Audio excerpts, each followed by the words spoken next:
اللہ رب العزت نے ارشاد فرمایا وَرَفَعْنَا لَكَ ذِكْرَكَ، اے حبیب صلی اللہ علیہ وآلہ وسلم، ہم نے آپ کا ذکر آپ کی خاطر بلند کر دیا۔ آپ کا ذکر آپ کی خاطر بلند کر دیا۔ فرمایا وَرَفَعْنَا لَكَ ذِكْرَكَ، میرے حبیب اس دنیا میں بڑے لوگ ہوں گے جو تیرا ذکر گھٹانا چاہیں گے، جو تیرا چرچا گھٹانا چاہیں گے، جو تیرے علو مرتبت کے انکاری ہوں گے، جو تیری شان کی عظمت کے قائل نہ ہوں گے۔ میں ان کی خاطر کہہ رہا ہوں کہ محبوب سن لو، سنا دو، وَرَفَعْنَا لَكَ ذِكْرَكَ، محبوب تیرا ذکر میں نے نہیں ہم نے بلند کیا ہے، تاکہ ذکر گھٹانے کا سوچنے والوں دیکھو مصطفیٰ کا ذکر گھٹانے کی سوچ سے پہلے دیکھنا کہ بلند کون کر رہا ہے۔ بلند ہم کہہ رہے ہیں۔ اب جو مصطفیٰ کو گھٹانا چاہتا ہے گویا وہ خدا کو مٹانا چاہتا ہے۔ جس نے خدا سے جنگ کرنی ہو مصطفیٰ کو گھٹانے کی بات کر رہے ہیں۔ وَرَفَعْنَا لَكَ ذِكْرَكَ، محبوب اور ہم نے آپ کا ذکر آپ کی خاطر بلند کر دیا۔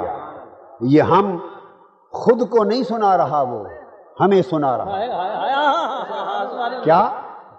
ہمیں سنا رہا ہے۔ اور صیغہ جمع ایک اشارہ بھی دے رہا ہے کہ اپنی بات ہو تو میں کہہ کے کرتا ہوں، یعنی اپنی بات میں اکیلے پن میں مزہ آتا ہے، اور محبوب تیرا ذکر ہو تو لفظ ہم بولتا ہوں تاکہ ہر کوئی تیرے چرچے کرے، ہر کوئی تیرے گن گائے۔ اس کا جو صیغہ جمع ہے وہ محبوب کے علو مرتبت کے لیے اور ساری کائنات پست و بالا اور ساری کائنات فرش و عرش میں سب کو ذکر مصطفیٰ میں شریک کرنے کے لیے فرمایا جا رہا، محبوب ہم نے آپ کا ذکر بلند کر دیا۔